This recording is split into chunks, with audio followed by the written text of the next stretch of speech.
Hey, g'day everyone, Skarvig here, having a look at the most recent community crunch for Ark. And although I didn't actually know the date, I'm sure it was probably revealed before this, but May 26th, Genesis 2, looking forward to it.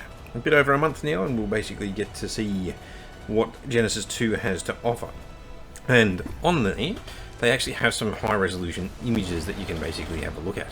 There's the Maywing, which engineered to be the ultimate interstellar wet nurse and surrogate parent. In addition to automatically taking care of your babies, the Maywing can steal enemy offspring by luring their young in for an irresistible suckle.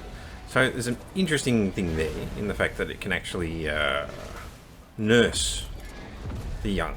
And I actually wonder if that's going to be something like the Superstructures or S Plus mod where they had the nurse thing there where it'll actually help with the imprinting of creatures. But I like how you can actually steal other people's babies. Making for a very interesting time if you try to use it on PvP, I imagine. A very interesting little concept that they've got going. Probably the next one is my favourite, which is the egg incubation device. No need to fiddle around and find the right conditions for an egg when the mechanical egg incubation device can cook them to perfection and reduce the amount of attention required. Scrambled post or fried. I have been waiting for a default device for egg incubation for a long time, so I'm really happy that they've actually gone down that route of actually creating this. I would assume that it'll be a high level device, but we'll have to wait and see what level they actually put it in at.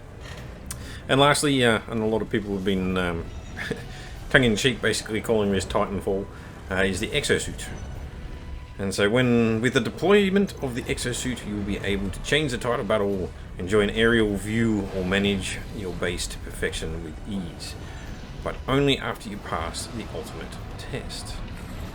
So a couple of interesting points in there, the fact that you can actually manage your base with the exosuit, but also the fact that you actually have to pass some kinds of a test, meaning that you probably just don't get it. You probably have to do something to unlock it. But, you know, that's a couple of the interesting things that they've actually thrown in there. The community crunch then goes on for the usual stuff where they're actually showcasing other people's things. And if you're interested in having a look at all that stuff, I will leave a link down in the description. So feel free to jump down there and have a look. Alright, thanks for listening in, and we're looking forward to Genesis 2.